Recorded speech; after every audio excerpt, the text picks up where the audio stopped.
Alors que d'autres ont essayé de se mettre en marche, lui a décidé de se mettre en marge. C'est ce qu'il nous raconte dans son livre « Histoire secrète de la guerre des droites » chez Michel Lafon. Il a notamment été secrétaire d'État sous Nicolas Sarkozy avant de quitter les Républicains et cofondé en novembre dernier le parti Agir, la droite constructive. Il a également été député de la première circonscription des Français de l'étranger aux États-Unis et au Canada. Frédéric Lefebvre, bonsoir. Bonsoir.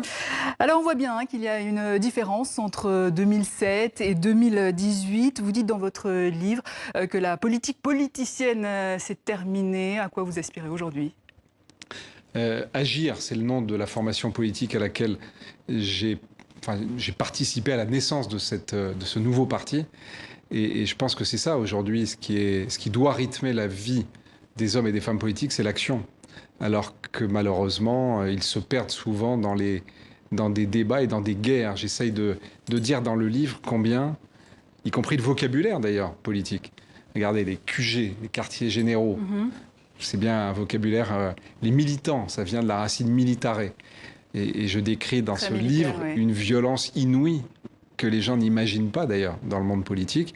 On l'imagine un petit peu quand même. On l'imagine un peu parce que les gens voient House of Cards et un certain nombre il y a des séries, oui, tout à fait. de ces séries. Mais souvent la réalité, c'est ce que je décris dans le livre, est finalement bien pire que la fiction. Et vous racontez aussi comment votre famille a subi vos choix politiques, votre égocentrisme. C'est la politique qui rend égocentrique ? Oui, je pense que la politique rend égocentrique. Je pense que, je le raconte dans ce livre, à un moment, j'ai tout donné pour la politique.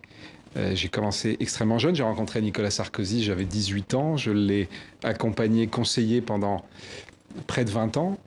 Et Nicolas Sarkozy, dans la conquête du pouvoir, j'ai été à ses côtés, je l'ai conseillé, jusqu'au moment où je me suis séparé de lui, parce que la route qu'il a empruntée était une route que je désapprouvais. Aujourd'hui, vous cherchez à vous différencier complètement de lui. En même temps, c'est comme ça que ça se passe. En politique, tuer le père pour exister. Oui, alors vous savez, j'en parle d'ailleurs dans le livre. C'est assez amusant parce qu'il y a même un roman qui a été écrit, qui est assez amusant parce que c'est un roman avec une journaliste comme vous, qui est la fille d'un grand présentateur du 20h. Et moi, et la comparaison est faite, puisqu'elle a des problèmes avec son père, la comparaison est faite avec moi qui aurais des problèmes avec mon père Sarkozy. Il se trouve que quand on lit le livre, on découvre que si j'ai un mentor, c'est plutôt Jacques Chaban-Delmas que Nicolas Sarkozy. Et que Nicolas Sarkozy, c'est une rencontre d'un homme dont j'ai pensé qu'il pourrait porter le changement de la France. Et aujourd'hui, comme beaucoup de Français, je constate que celui qui porte ce changement, c'est Emmanuel Macron. Vous avez voté pour lui d'ailleurs. J'ai voté pour lui dès le premier tour de l'élection présidentielle. Même si vous vous êtes présenté aux législatives sous l'étiquette des Républicains. Des Républicains, mais avec à l'époque, ça a troublé d'ailleurs beaucoup les électeurs, mais moi j'ai voulu jouer la carte de la vérité avec des documents de campagne, comme on dit, qui montraient ma complicité, ma proximité avec Emmanuel Macron. Vous savez, pendant 4 ans à l'Assemblée nationale, d'ailleurs les citoyens français des États-Unis et du Canada m'ont vu au quotidien agir en essayant en permanence de faire passer leur intérêt et l'intérêt du pays avant les intérêts partisans. C'est ce qui m'a valu que Sarkozy, à un moment, a mis un contrat sur ma tête, a voulu m'abattre. Je raconte tout ça dans le livre. Oui. Et je ne regrette absolument rien. Ce que vous reprochez justement le plus à Nicolas Sarkozy, c'est la dérive identitaire lorsqu'il a suivi les conseils de Patrick Buisson, par exemple. Cette route buissonnière qui est devenue une jungle buissonnière, qui fait que j'ai un chapitre qui s'appelle La Martingale dans le livre, où j'explique comment Nicolas Sarkozy, qui est pourtant un homme que je connais bien, qui avait beaucoup d'intuition auparavant, non seulement n'écoutait plus les autres, il n'écoutait plus les gens comme moi, qui était à ses côtés, mais il ne s'écoutait plus lui-même. Parce qu'il pensait, en écoutant Buisson, en mettant un étranger sur la place publique et en lui coupant la tête devant tous les citoyens, qu'il était réélu à coup sûr. Regardez ce que ça a donné en 2017, je lui avais prédit. L'échec de la droite.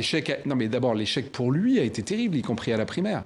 Et aujourd'hui, ce qui est dramatique, je raconte Vauquier dans le livre, il y a 3 chapitres je les lui consacre parce qu'il est en train de tuer la droite. C'est-à-dire qu'il prend la même route que celle de Nicolas Sarkozy. La droitisation se poursuit avec droitisation. Wauquiez. Mais c'est pire que la droitisation. Si c'était la droitisation, c'est qu'on perd nos valeurs.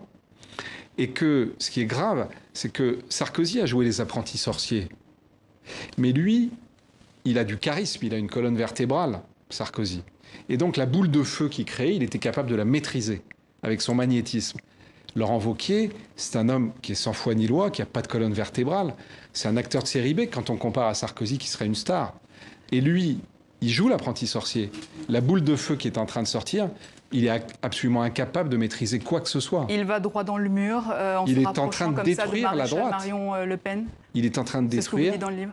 Oui, je raconte dans le livre comment, de manière souterraine évidemment, il est en train de tisser un certain nombre de liens avec Marion Maréchal Le Pen. D'ailleurs, c'est assez symptomatique. Vous avez peut-être vu l'actualité hier ou avant-hier. Virginie Calmels, que je connais bien, qui était auprès d'Alain Juppé, qui est maintenant la numéro 2 de Laurent Wauquiez, avec des jeunes qui étaient à ses côtés, qui ont démissionné, qui ont quitté Virginie Calmels parce que elle leur interdirait de discuter, de travailler, de rencontrer Marion Maréchal Le Pen. Et il y a une lepénisation aujourd'hui des esprits du parti Les Républicains qui font que il est absolument indispensable de sauver une droite, mais une droite simplement fidèle à ses valeurs, fidèle à la fois au gaullisme, fidèle aussi pour certains aux partis libéraux ou aux partis centristes. Là, on a un dévoiement de la politique, ou simplement parce qu'on espère, on considère qu'il n'y a plus qu'un seul espace pour exister, puisque Macron aurait pris les gens de droite comme moi à ses côtés, et donc il n'y a plus d'espace. Justement, un an après l'arrivée au pouvoir d'Emmanuel Macron, vous en pensez quoi de son bilan ? Alors d'abord, un an, c'est peu de temps, c'est court, mais regardez tout ce qui a été accompli, et notamment beaucoup de choses que la droite s'était engagée à accomplir pendant des années et des années, et qu'elle n'avait pas entamé, comme par exemple la réforme du droit du travail, comme par exemple la réforme de la SNCF, et regardez la fermeté. Il y a à la fois de l'audace et de la fermeté dans Pourtant, ce que... les Français sont dans la rue. Vous trouvez qu'il a réussi à faire travailler la droite et la gauche comme il l'avait promis, comme vous le souhaitiez aussi ? Alors, vous savez, je me méfie beaucoup de cette formule, les Français sont dans la rue. Pour l'instant, je vois les syndicats dans la rue. Je vois des minorités qui bloquent et qui empêchent les gens d'aller travailler, de se déplacer. Je vois d'ailleurs que tout ça est en train de s'effriter. Et des syndicats qui utilisent des subterfuges avec beaucoup d'astuces pour essayer de contourner les interdictions au droit de grève. Mais tout ça va se terminer comment ? Avec un président de la République qui visiblement tient bien le cap, et donc des syndicats qui vont devoir, comme sur le droit du travail, finalement se coucher. Toi, tu connais l'Amérique, c'est ce que vous a dit Donald Trump quand il venait d'être élu suite à un article. Vous avez prédit sa victoire, contrairement à toute la presse à l'époque. Qu'est-ce qu'on ressent quand on est félicité par le président le plus détesté au monde ? D'abord, c'était assez amusant, vous avez raison de le dire, pour moi, d'être invité dans les invités personnels de Donald Trump au moment de son inauguration, sur la base d'un portrait qui m'avait été demandé par le Nouvel Obs, que j'avais écrit sous forme d'une pièce de théâtre entre Reagan et Kennedy qui parlaient de Donald Trump. Ça commençait d'ailleurs assez durement pour Donald Trump, puisqu'il était comparé dans Back to the Future à Biff, vous savez, ce héros un peu balourd. Mais à la fin, Reagan, dans le portrait, disait « c'est le mégaphone des sans-voix et il sera élu quoi qu'il arrive ». Il se trouve que c'était un an avant l'élection. New Yorker, d'ailleurs, a fait un papier sur tout ça. Et donc, j'ai été invité. J'ai rencontré cet homme. Je raconte dans le livre qu'il a beaucoup de charisme. Je connais c'est bien, et je l'ai rencontré souvent, le président Obama, qui a un magnétisme incroyable. Mais Donald Trump, quand il est rentré dans cette pièce où nous déjeunions au Capitole, on avait l'impression de voir John Wayne rentrer. Tout le monde était un peu abasourdi. C'est une armoire à glace. Il dégage quelque chose, une force.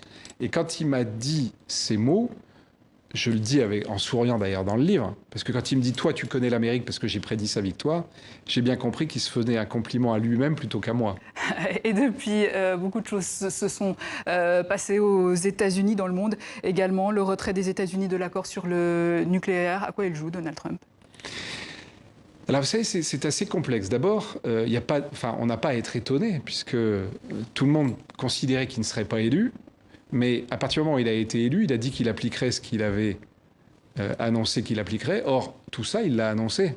Et donc, finalement, il est en train de dérouler son programme point par point. Avec, en même temps, des moments qui peuvent surprendre sur le plan diplomatique, certes. Mais regardez, par exemple, la Corée du Nord, avec une diplomatie un peu particulière, avec des tweets, on n'est pas habitué à ça. Mais tout le monde, quand il a fait le bras de fer, finalement, avec la Corée du Nord, s'attendait à ce que ça se termine en catastrophe. Et au final, on est en train de voir de manière historique se dessiner sous nos yeux un accord de paix inattendu. Je ne dis pas que c'est ce qui va se passer sur l'Iran. Mais ce qui est intéressant, c'est que quand le président Macron, qui a été reçu en visite d'État par le président Trump, quand ils ont abordé la question iranienne, et qu'il a été évoqué le principe qui est éventuellement un nouvel accord.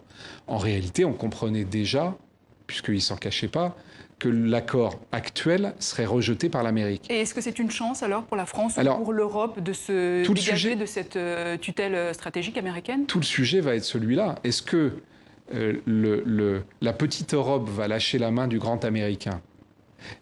C'est finalement ce que Angela Merkel comme Emmanuel Macron nous ont invités à faire et ont invité les autres chefs d'État européens à faire à l'occasion à la chapelle de la remise du prix Charlemagne à Emmanuel Macron.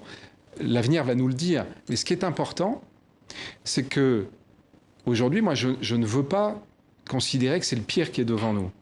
Et ce que j'espère, c'est que les Européens vont être très forts, très solides, vont tenir sur l'accord et essayer, une fois qu'ils ont tenu sur l'accord, de ramener les Américains autour de la table pour qu'on trouve un nouvel accord de paix. Et on va suivre tout cela avec beaucoup d'attention. Frédéric Lefebvre, merci. Je rappelle votre livre, Histoire secrète de la guerre des droites aux éditions Michel Lafon. Merci.